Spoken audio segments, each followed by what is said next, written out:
성도 여러분 안녕하십니까? 그렇게 무덥던 여름이 지나고 이제 아침 저녁으로 시원한 추수의 계절이 우리에게 한 걸음 다가왔습니다.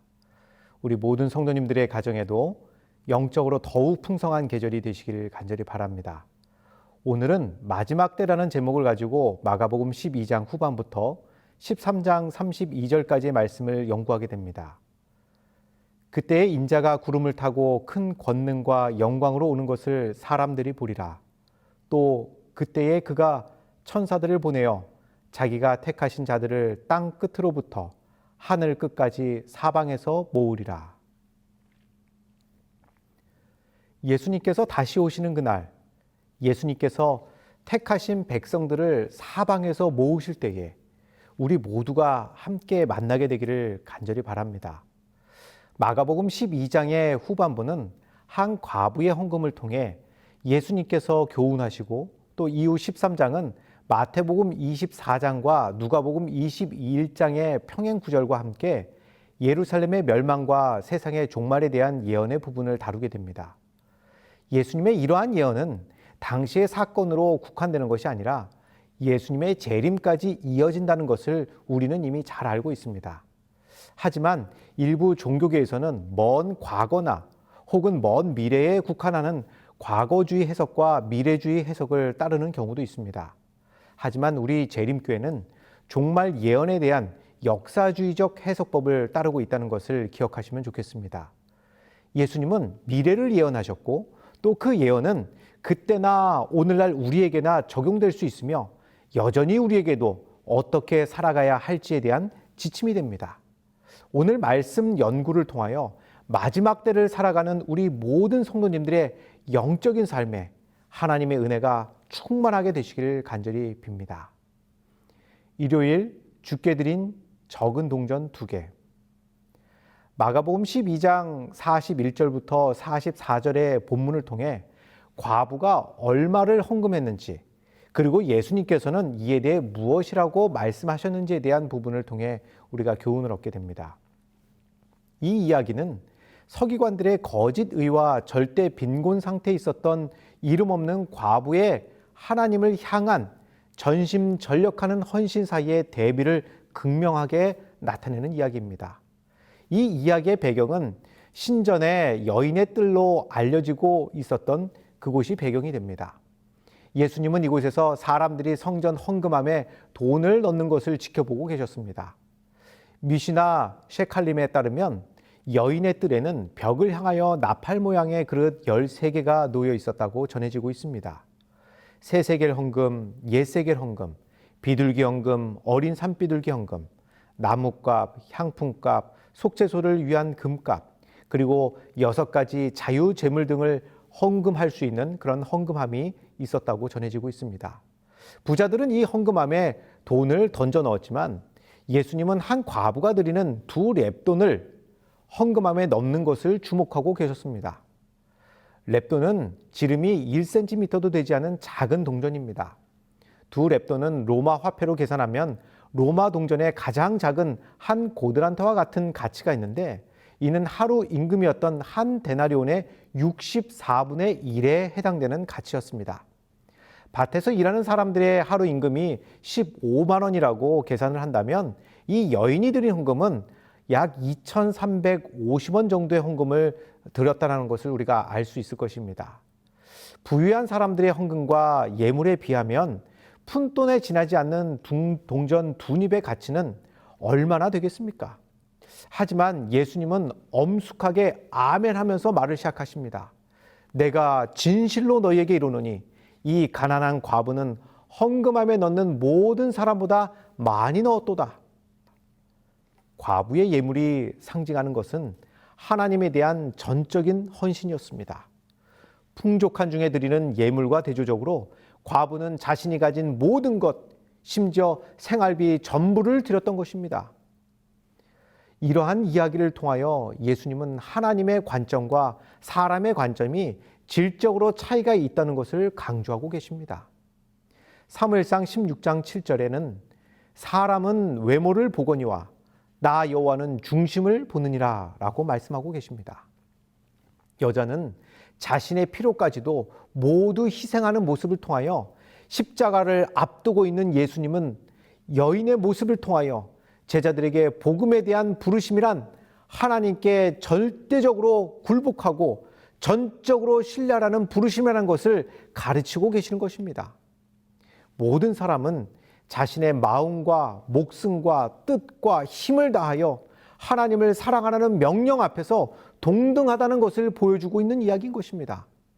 부자라고 해서 특별한 이점을 가지고 있는 것이 아니라 오히려 젊은 부자 관원의 이야기처럼 부는 오히려 불리한 것이 될 수 있는 것입니다. 이 가난한 과부가 자신의 2렙돈을 아낌없이 드렸다는 것은 자신의 목숨을 드린 것이고 하나님을 향한 자신의 전적인 사랑을 보여주고 있는 것입니다. 교과책 137페이지에는 이렇게 권면하고 있습니다.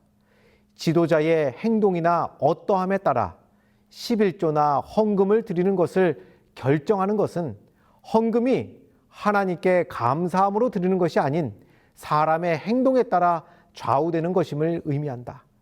아무리 그렇게 하고 싶은 유혹이 강하더라도 그것은 잘못된 것이다.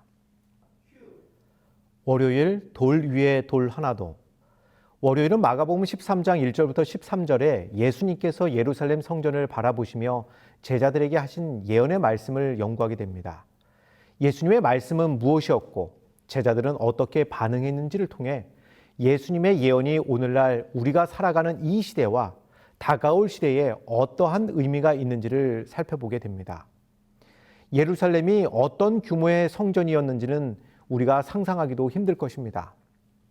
당시의 역사학자 요세푸스에 의하면 행각이 162개가 있었는데 각 기둥은 3사람이 손을 맞잡아야 닿을 수 있는 둘레였다고 전해지고 있습니다. 그리고 유대 전쟁사와 고대사에 의하면 길이가 45규빗, 너비가 5규빗, 높이가 6규빗 크기의 거대한 돌이었다고 기록하고 있습니다. 20세기 후반에 서쪽 기초벽의 2번째 단에 있는 한 큰 돌이 발견되었는데 그 길이가 12m, 또 너비가 4m, 높이가 3m 정도의 크기로 무게가 약 600톤 정도의 돌이 발견되기도 했습니다. 또한 요세푸스는 감람산 정상에서 보면 순백의 돌, 성전의 황금 장식, 그리고 성전 성소의 금으로 입혀진 지붕은 성전산을 눈 덮인 산처럼 보이게 했다라고 전해지고 있습니다. 그래서 랍비들은 이렇게 기록하고 있습니다. 우리의 랍비들이 가르치기를 성전 전체 구조를 보지 못한 사람은 그의 일생에 영광스러운 건물을 결코 보지 못한 것이다 라고 기록하고 있습니다. 이렇게 거대하고 영광스러운 하나님의 성전과 예루살렘이 돌 하나도 돌 위에 남지 않고 파괴될 것이라는 예언은 사무엘하 17장 13절과 학개서 2장 15절의 말씀을 연상케 합니다. 예수님의 이러한 예언은 제자들에게 충격적이었습니다. 예루살렘 건물들과 벽들은 엄청난 규모로 지어졌기 때문에 임박한 재난보다는 영구적인 인상을 주고 있었기 때문입니다. 성경의 대부분의 예언은 조건적이었습니다. 그래서 회개하면 심판을 피할 수 있을 것이었습니다. 하지만 회개가 없다면 심판은 피할 수 없는 것입니다. 따라서 회개 없는 심판에 대한 예언은 경고보다는 예고의 기능을 하게 됩니다. 예수님은 이러한 일이 언제 일어날 것인지, 이 모든 일이 이루어지게 되는지에 대해서 관심을 갖고 있습니다. 예수님은 제자들에게 주의를 당부합니다. 이런 일들은 반드시 일어나야 하지만 그것이 끝을 의미하지는 않는다고 말씀하십니다. 그리고 제자들은 난리와 시련에 대한 두려움이 아니라 하나님의 성령이 이 모든 일 가운데서도 인도하고 계심을 깨달아야 한다는 것입니다. 예수님은 제자들이 언제 이러한 일들이 이루어질 것인지에 대한 관심이 아니라 성전이 파괴된다고 영원히 끝나게 되는 것이 아니라 예수님을 통해 남은 자들이 다시 연합되고 종말론적 공동체에 참여하는 남은 자들의 승리를 위해 땅끝까지 복음을 전파하는 것에 대한 관심을 갖게 되기를 바라고 계셨습니다. 마가복음 13장 27절에 기록한 땅 끝에서 하늘 끝까지라는 표현처럼 인자의 우주적이고 보편적인 활동이 제자들의 복음 전파를 통하여 이루어져야 한다는 것입니다.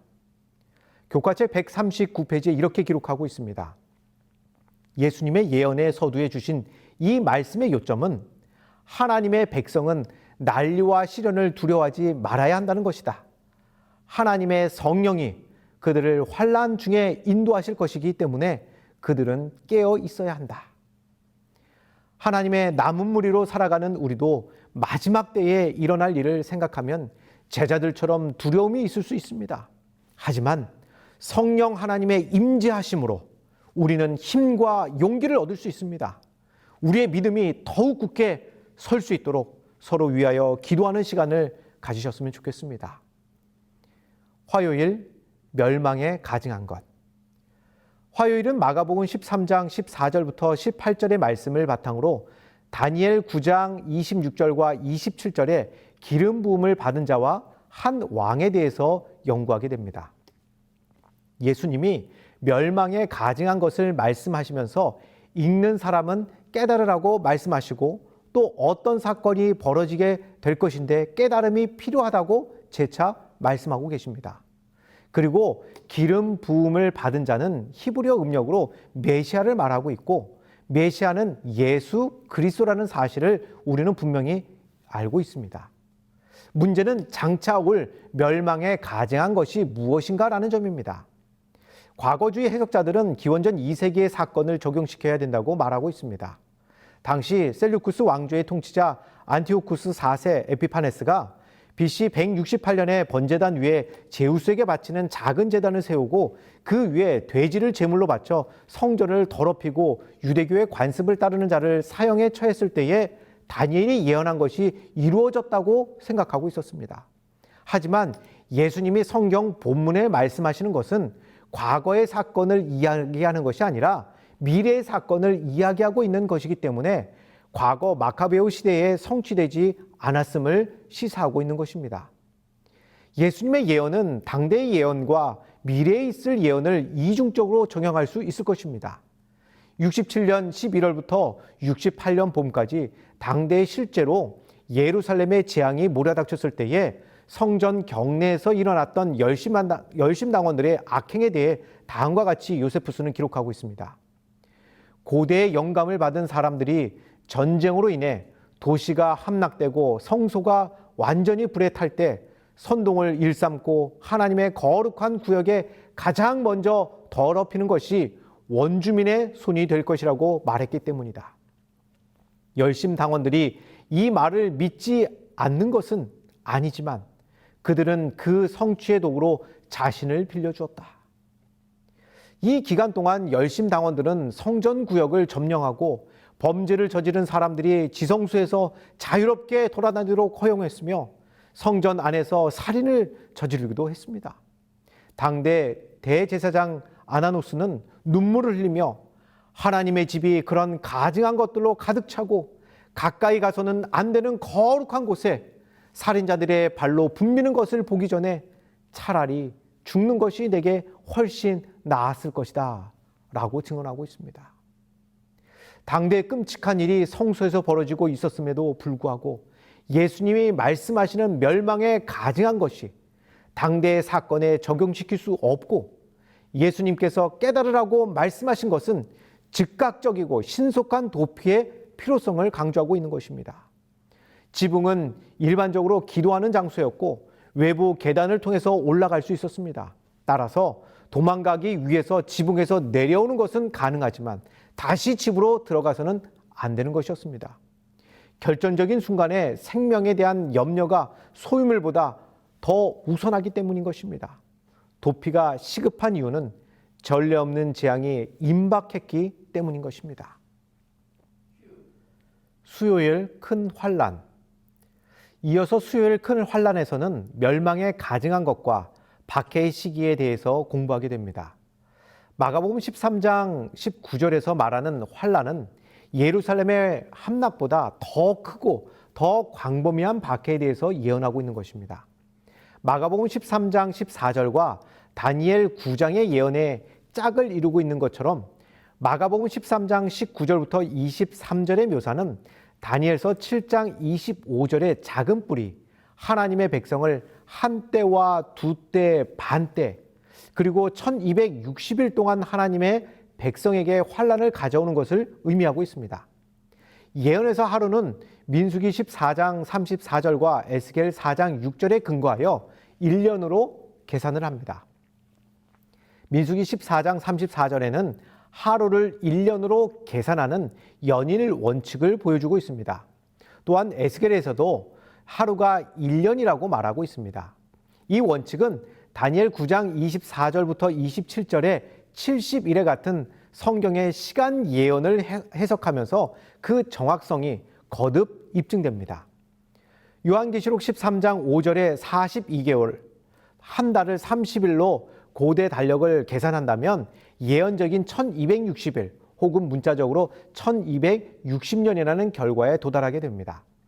4세기의 로마 황제 콘스탄티누스는 제국 전역에서 기독교를 공인하는 사건이 있었습니다. AD 330년 제국의 동부와 서부를 통합하기 위해 콘스탄티노플로 수도를 옮긴 후 로마에는 권력의 공백이 생기게 되었고 그 빈자리에 교황이 자리를 차지하게 되었습니다. 그는 강력한 종교 지도자만이 아니라 유럽의 유력한 정치 세력이 되었습니다. AD 538년 이교 로마 황제 유스티누스는 로마 주교에게 공식적으로 신앙의 수호자 역할을 부여하게 되었습니다. 로마 교황권이 AD 538년부터 확고한 통치자의 역할을 시작하면서 중세 종교 암흑기는 이미 시작되었던 것입니다. 이 예언은 AD 1798년 나폴레옹의 베르티에 장군이 비오 6세 교황을 포로로 사로잡고 그를 교황의 왕제에서 축출하게 되므로 예언되었던 1260일의 예언은 끝을 내리게 되었습니다.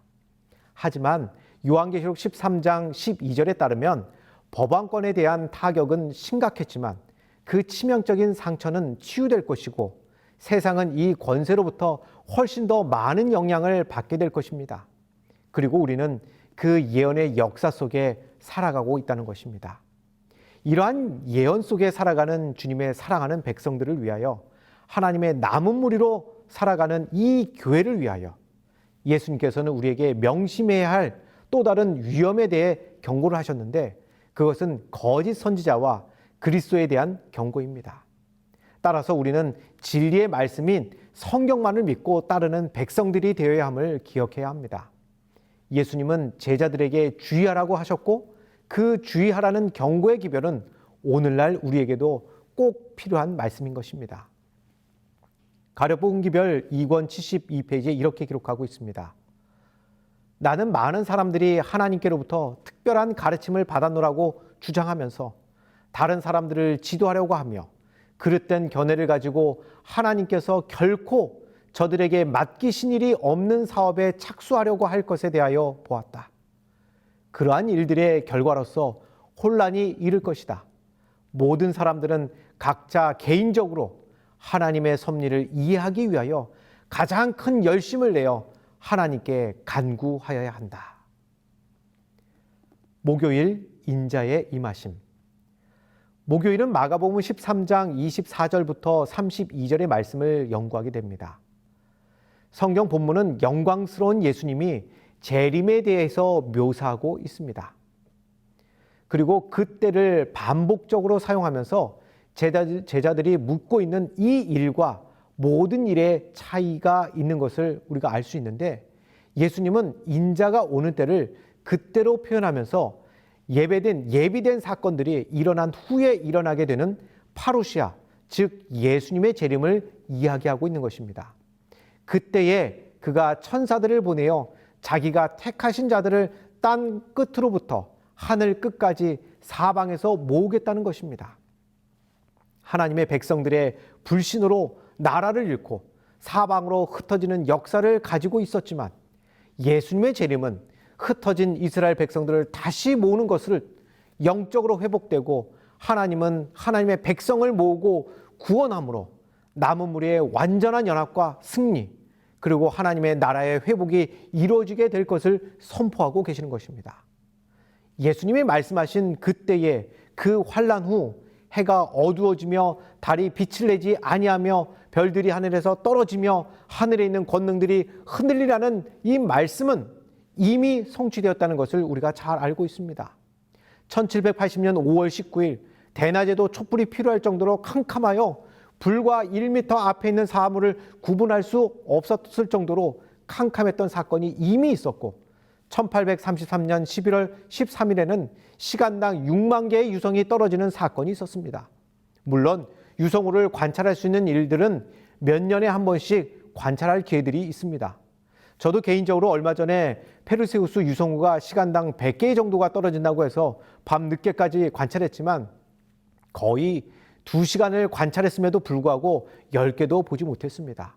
하지만 1833년의 사건은 누구나 볼 수 있었던 사건이었기 때문에 재림의 징조로 우리가 이해하고 받아들일 수 있다는 것입니다. 베드로후서 3장 3절부터 13절에는 예수님의 재림에 대하여 소개하면서 3장 9절에 주의 약속은 어떤 이들이 더디다고 생각하는 것 같이 더딘 것이 아니라 오직 주께서는 너희를 대하여 오래 참으사 아무도 멸망하지 아니하고 다 회개하게 이르기를 원하시느니라 라고 말씀하고 있습니다. 아무도 멸망하지 아니하고 라는 말씀에 우리가 주목하면 좋겠습니다. 말씀을 연구하고 사모하는 우리 모든 성도님들이 구원받기를 원하시는 예수님의 간절함이 베드로의 메시지를 통해 오늘 우리에게 전달되고 있습니다.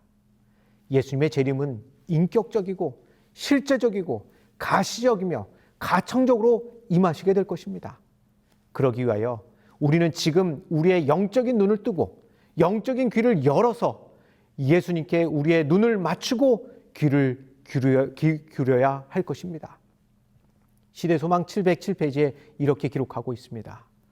예수께서 이후에 인자가 권능의 우편에 앉은 것과 하늘 구름을 타고 오는 것을 너희가 보리라고 하였다. 그리스도는 이 말씀 가운데 그때는 지금 법정에서 일어나고 있는 장면과 반대되는 장면이 나타날 것을 보여주셨다. 생명과 영광의 주로서 그분은 하나님 우편에 앉으실 것이다. 그분은 온 세상의 재판관이 되실 것이며 그의 판결은 상소할 수 없을 것이다.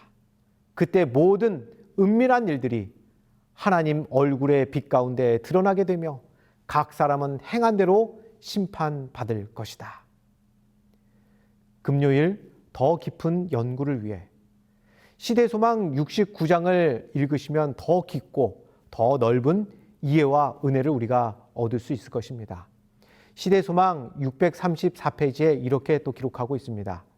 주를 기다리는 자들은 진리에 순종함으로 저희 영혼을 순결하게 하고 있다. 깨어 기다리는 한편 열심히 일한다. 주께서 문 앞에 이르신 줄을 알기 때문에 그들은 열심을 내어 영혼들을 구원하는 사업에 거룩한 지혜자들과 협력한다. 이들은 주의 식구들을 맡아 때를 따라 양식을 나누어 주는 신실하고 지혜 있는 종들이다. 그들은 특별히 오늘날 적용되는 진리를 전파하고 있다.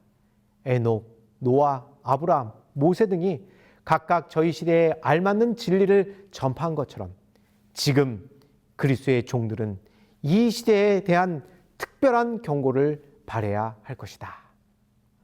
다음 주에는 붙잡히시고 신문 받으심이라는 제목을 가지고 마가복음 14장의 내용을 공부하게 됩니다. 예수님의 고난과 죽음, 부활로 가는 순환주간의 사건들을 통하여 마가가 기록한 복음의 절정으로 우리가 들어가게 됩니다. 더욱 기도하고 말씀을 연구하는 가운데 마가복음의 축복이 우리 모든 성도님들에게 함께 하시길 소망합니다.